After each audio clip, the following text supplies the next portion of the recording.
بسم اللہ الرحمن الرحیم۔ یہ ایک ہاتھ لمبا اور ایک ہاتھ چوڑا چوکور پتھر تھا جو ہمیشہ حضرت موسیٰ علیہ السلام کے جھولے میں رہتا تھا۔ اس مبارک پتھر کے ذریعے حضرت موسیٰ علیہ السلام کے دو معجزات کا ظہور ہوا جن کا تذکرہ قرآن مجید میں بھی ہوا ہے۔ اس پتھر کا پہلا عجیب کارنامہ جو در حقیقت حضرت موسیٰ علیہ السلام کا معجزہ تھا وہ اس پتھر کی دانش مندانہ لمبی دور ہے، اور یہی معجزہ اس پتھر کے ملنے کی تاریخ ہے۔ اس کا مفصل واقعہ یہ ہے کہ بنی اسرائیل کا ایک عام دستور تھا کہ وہ بالکل ننگے بدن ہو کر مجمع عام میں غسل کیا کرتے تھے، مگر حضرت موسیٰ علیہ السلام گو کہ اسی قوم کے ایک فرد تھے اور اسی ماحول میں پلے بڑھے تھے، لیکن خداوند قدوس نے ان کو نبوت و رسالت کی عظمتوں سے سرفراز فرمایا تھا۔ اس لیے آپ کی عصمت نبوت بھلا اس حیا سوز بے غیرتی کو کب گوارا کر سکتی تھی؟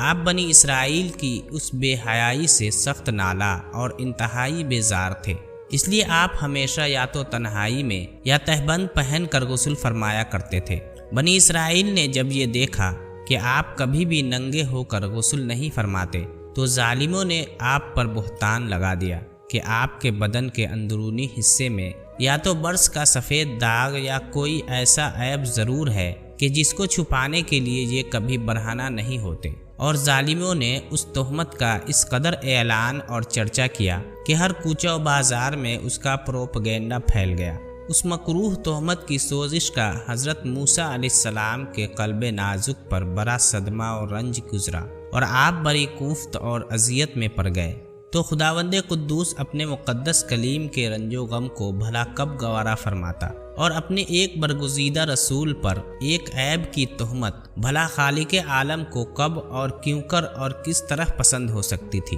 ارحم الراحمین نے آپ کی برات اور بے عیبی ظاہر کر دینے کا ایک ایسا ذریعہ پیدا فرما دیا کہ دم زدن میں بنی اسرائیل کے پروپیگنڈوں اور ان کے شکوک و شبہات کے بادل چھٹ گئے، اور آپ کی برات اور بے عیبی کا سورج آفتاب عالم تاب سے زیادہ روشن و آشکار ہو گیا۔ اور وہ یوں ہوا کہ ایک دن آپ پہاڑوں کے دامن میں چھپے ہوئے ایک چشمے پر غسل کے لیے تشریف لے گئے، اور یہ دیکھ کر کہ یہاں دور دور تک کسی انسان کا نام و نشان نہیں ہے، آپ اپنے تمام کپڑوں کو ایک پتھر پر رکھ کر اور بالکل برہنہ بدن ہو کر غسل فرمانے لگے۔ غسل کے بعد جب آپ لباس پہننے کے لیے پتھر کے پاس پہنچے تو کیا دیکھا کہ وہ پتھر آپ کے کپڑوں کو لیے ہوئے سرپٹ بھاگا جا رہا ہے۔ یہ دیکھ کر حضرت موسیٰ علیہ السلام بھی اس پتھر کے پیچھے پیچھے دوڑنے لگے اور پکار کر کہنے لگے، اے پتھر میرا کپڑا،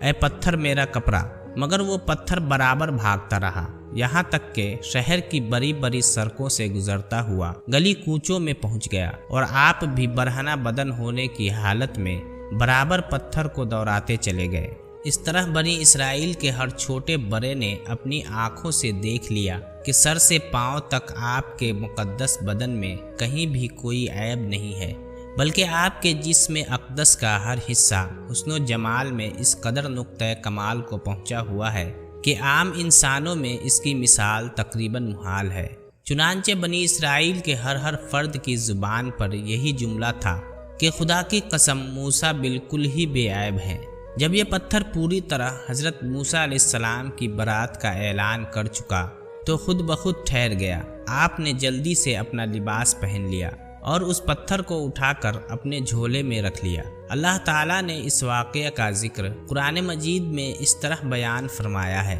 اے ایمان والو، ان جیسے نہ ہونا جنہوں نے موسیٰ کو ستایا تو اللہ نے اسے بری فرما دیا اس بات سے جو انہوں نے کہی، اور موسیٰ اللہ کے یہاں آبرو والا ہے۔ دوسرا معجزہ میدان طیہ میں اسی پتھر پر حضرت موسیٰ علیہ السلام نے اپنا عصا مار دیا تھا تو اس میں سے 12 چشمے جاری ہو گئے تھے، جس کے پانی کو 40 برس تک بنی اسرائیل میدان طیہ میں استعمال کرتے رہے۔